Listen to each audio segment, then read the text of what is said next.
12장. 욥이 대답하여 이르되 너희만 참으로 백성이로구나. 너희가 죽으면 지혜도 죽겠구나. 나도 너희같이 생각이 있어 너희만 못하지 아니하니 그 같은 일을 누가 알지 못하겠느냐. 하나님께 불러 아뢰어 들으심을 입은 내가 이웃에게 웃음거리가 되었으니 의롭고 온전한 자가 조롱거리가 되었구나. 평안한 자의 마음은 재앙을 멸시하나 재앙이 실족하는 자를 기다리는구나. 강도의 장막은 형통하고 하나님을 진노하게 하는 자는 평안하니 하나님이 그의 손에 후히 주심이니라.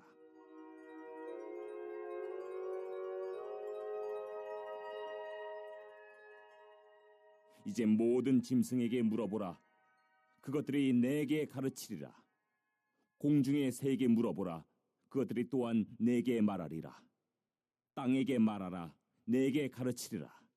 바다의 고기도 내게 설명하리라. 이것들 중에 어느 것이 여호와의 손이 이를 행하신 줄을 알지 못하리야. 모든 생물의 생명과 모든 사람의 육신의 목숨이 다 그의 손에 있느니라. 입이 음식의 맛을 구별함 같이 귀가 말을 분간하지 아니하느냐. 늙은 자에게는 지혜가 있고 장수하는 자에게는 명철이 있느니라.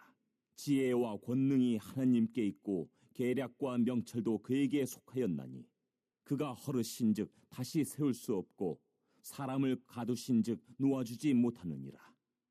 그가 물을 막으신즉 곧 마르고 물을 보내신즉 곧 땅을 뒤집나니 능력과 지혜가 그에게 있고 속은 자와 속이는 자가 다 그에게 속하였으므로 모사를 벌거벗겨 끌어가시며 재판장을 어리석은 자가 되게 하시며 왕들이 맨 것을 풀어 그들의 허리를 동이시며 제사장들을 벌거벗겨 끌어가시고 권력이 있는 자를 넘어뜨리시며 충성된 사람들의 말을 물리치시며 늙은 자들의 판단을 빼앗으시며 귀인들에게 멸시를 쏟으시며 강한 자의 띠를 푸시며 어두운 가운데서 은밀한 것을 드러내시며 죽음의 그늘을 광명한 대로 나오게 하시며 민족들을 커지게도 하시고 다시 멸하기도 하시며 민족들을 널리 퍼지게도 하시고 다시 끌려가게도 하시며 만민의 우두머리들의 총명을 빼앗으시고 그들을 길없는 거친 들에서 방황하게 하시며 빛 없이 캄캄한 데를 더듬게 하시며 취한 사람같이 비틀거리게 하시느니라. 자, 오늘 읽으신 욥기서 12장. 자, 이게 또 어떤 내용이죠?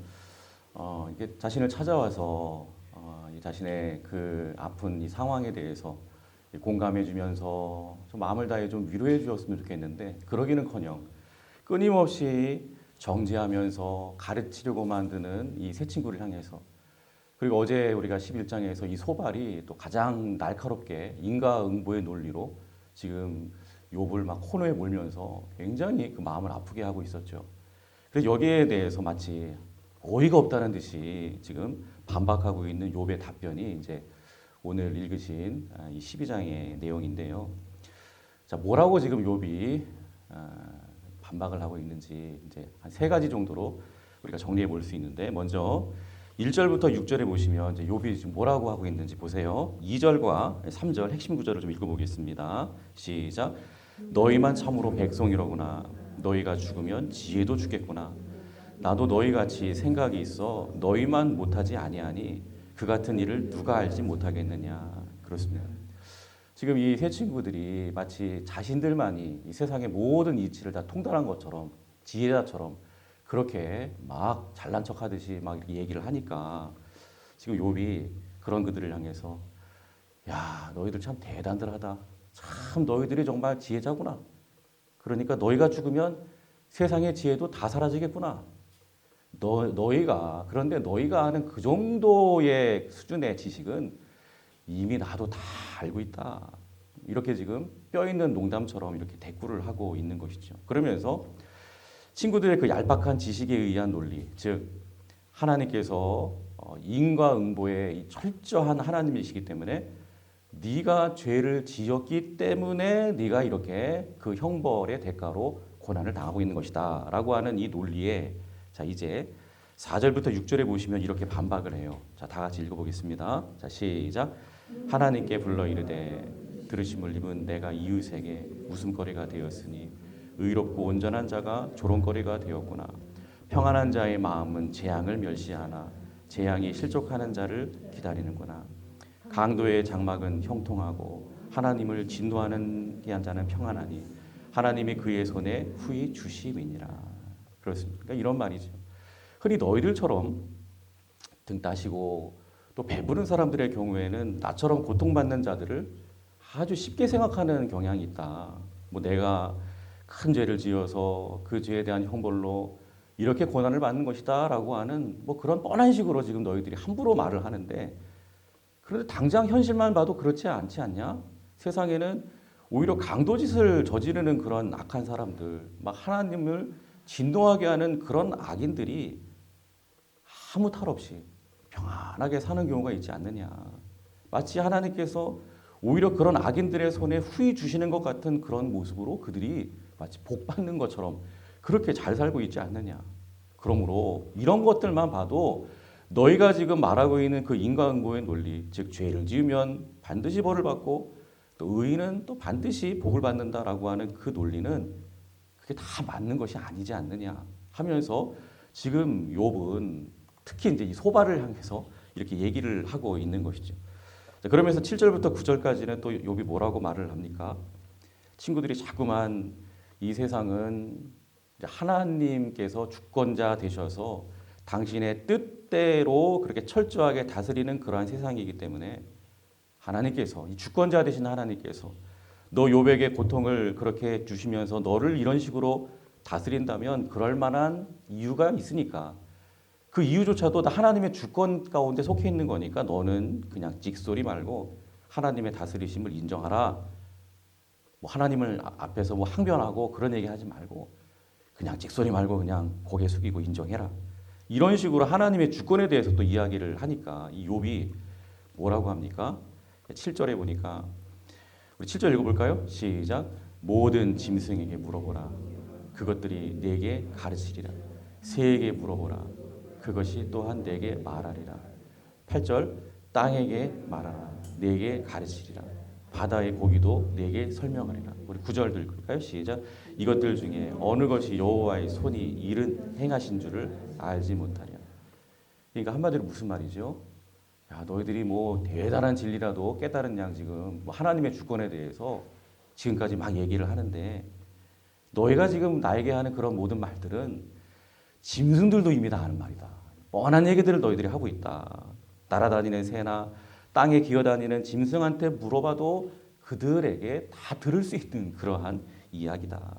그러니까 욥은 지금 새 친구들이 자신에게 지금까지 했던 모든 말들이 심지어 짐승들까지도 다 알고 있는 아주 낮은 수준의 뻔한 얘기를 너희들이 지금 하고 있구나.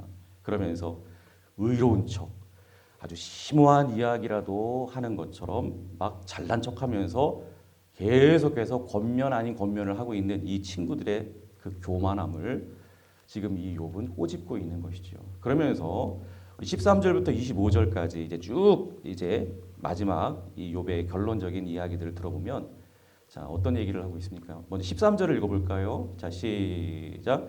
지혜와 권능이 하나님께 있고 계략과 명철도 그에게 속하였나니. 그래, 너희들이 말하고 있는 것처럼 하나님은 지혜의 하나님이시고 또 계략과 명철의 하나님이시다. 그런데 그 하나님이 어떤 하나님인지 알고 있느냐? 그러면서 14절부터 25절까지 욥이 말하는 막 비유적으로 계속 이야기하고 있는데 이 모든 말들을 한마디로 요약할 수가 있어요. 그게 뭐냐? 그 지혜와 계략과 명철의 하나님은 한마디로 예측 불가능한 하나님이시다. 자, 이렇게 지금 말하고 있는 거예요. 즉 너희의 좁은 생각처럼 하나님께서 막 단순히 움직이시고 사람이 예상한 대로 그렇게 움직이시는, 즉 뭐 죄를 지었으니까 벌을 반드시 주시고 또 의인에게는 반드시 상을 내리시고 하는 그런 뻔한 논리에 갇혀서 기계적으로 움직이시는, 즉 인간이 얼마든지 예측 가능한 대로 그렇게 행하시는 하나님이 절대로 아니다. 너희들이 지금 말하고 있는 것처럼 그렇게 움직이시는 하나님이 아니다. 그 하나님은 우리 인간들이 볼 때에 정말 잘 나가는 거라고 예상하는 그러한 왕들이나 와, 저 권력자는 저렇게 힘이 강하니까 저 권세를 계속해서 유지하겠구나 우리가 이렇게 예상을 한다 할지라도 또 지혜롭게 여기는 어떤 사람들이 있다 할지라도 또 인생의 경륜이 깊다고 여기는 노인들, 심지어 거룩하게 여기는 제사장들마저도 우리의 예상과는 달리 하나님은 한순간에 바보로 만들어버릴 수도 있고요. 비참하게 그 왕의 자리에서 끌어내리실 수도 있고, 어떻게 우리가 전혀 예상하지 못하는 방법으로 어떻게 그들을 다스릴지 모르시는 그러한 하나님이시다라는 것입니다. 자, 17절부터 20절까지 한번 읽어볼까요? 그 얘기를 하고 있는 거예요. 시작. 모사를 벌거벗겨 끌어가시며 재판장을 어리석은 자가 되게 하시며 왕들이 맨 것을 풀어 그들의 허리를 동이시며 제사장들을 벌거벗겨 끌어가시고 권력 있는 자를 넘어뜨리시며 충성된 사람들의 말을 물리치시며 늙은 자들의 판단을 빼앗으시며 그렇습니다. 이 모든 구절들이 예측 불가능한 하나님의 일하심을 빗대어서 지금 욥이 예를 들고 있는 그러한 말인 것입니다. 심지어 23절을 보세요. 우리 읽어볼까요? 23절 시작. 민족들을 커지게도 하시고 다시 멸하기도 하시며 민족들을 널리 퍼지게도 하시고 다시 끌려가기도 하시며 심지어 하나님은요 사람 개인뿐만이 아니라 거대한 나라조차도 크게 흥하게도 하시다가 우리 예상은 어때요? 아주 강력한 대제국 딱 바라보면 압도당하잖아요. 야, 저 대제국은 저렇게 강한 나라니까 저 강함이 영원히 지속되겠구나. 우리가 이렇게 예상을 해요. 그런데 그런 나라를 하루아침에 완전히 폭삭 망하게 하실 수 있는 분이 바로 우리 하나님이시라는 거예요. 결론적으로 우리 하나님은 어떤 분이시라는 거예요? 우리 인간의 머리로는 도저히 이해할 수도 없는 분이시고 예측할 수도 없는 정말 오묘한 방식으로 세상을 다스리시는 분이다라고 하는 것을 욥이 강조하고 있는 거예요. 그런데 그런 하나님에 대해서 너희가 지금 함부로 막 그렇게 판단하면서 너희 알량한 지식과 얄팍한 그런 어떤 신학적인 논리로 나를 이렇게 고난으로 다스리시는 그 하나님에 대해서 함부로 판단하면서 내가 당하는 이 고난에 대해서 다 아는 것처럼 그렇게 함부로 말하고 정지하지 말아라. 지금 이렇게 지금 말하고 있는 것이죠. 그러니까 오늘 이 말씀의 핵심은 욥이 지금 우리에게 주는 교훈은 그것입니다. 우리 하나님은 우리의 생각보다 훨씬 크고 복잡하신 그러한 하나님이시다.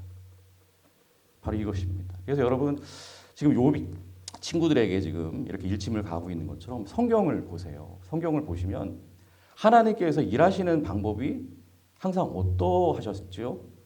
정말 인간의 어떤 상식과 우리의 예상과 계산을 완전히 깨트려 버리시는 그러한 완벽한 반전의 연속을 계속 이루어가시는 것을 우리는 보게 됩니다. 대표적으로 요셉의 경우만 봐도 우리는 알 수 있죠.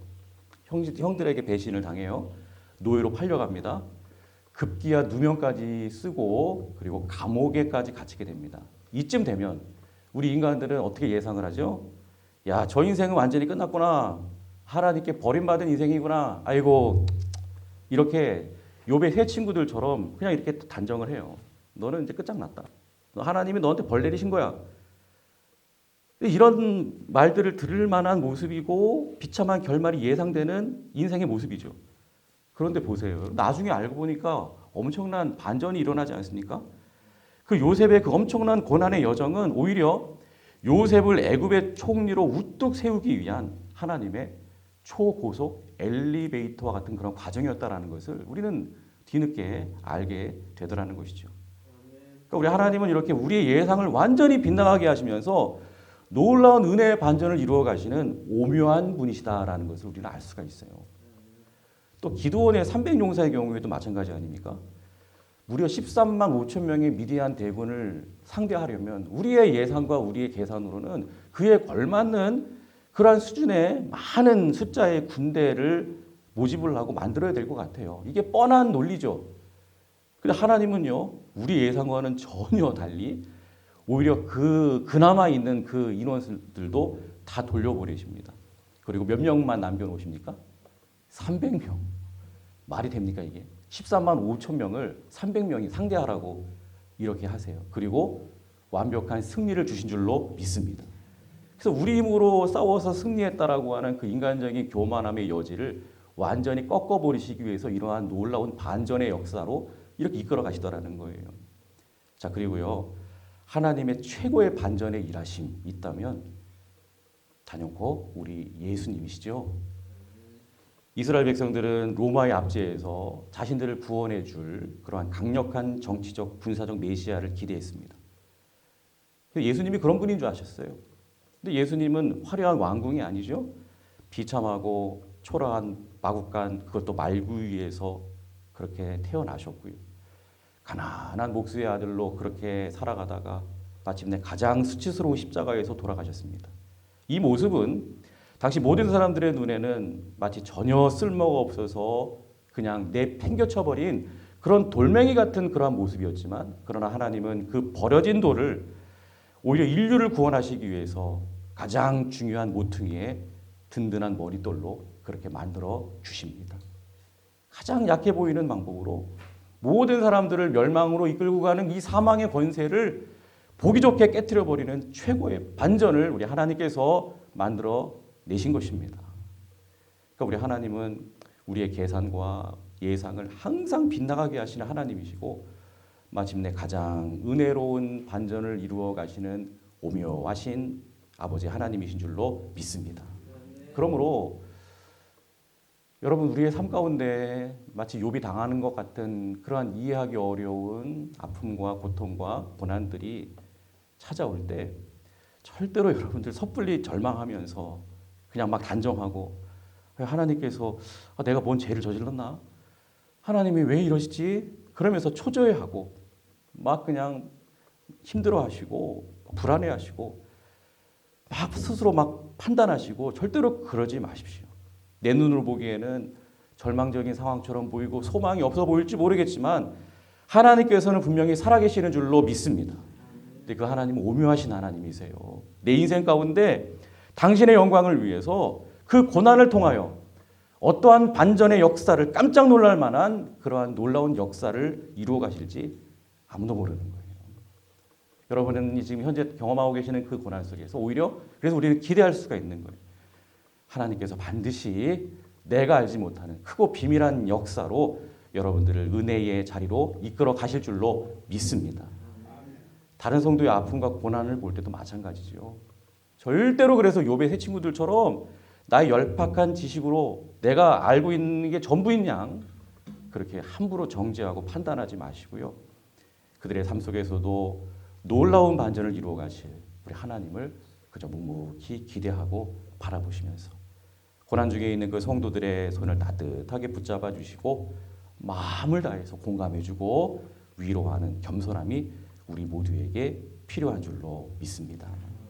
부디 같은 모습으로 고난 중에서도 아름다운 은혜와 감동을 만들어내시는 성숙한 믿음의 성도님들이 다 되시기를 주님의 이름으로 축원합니다. 기도하겠습니다. 사랑과 은혜의 하나님, 우리의 얄팍한 생각과 예상을 뛰어넘어서 십자가의 은혜로 생명의 반전을 이루어내신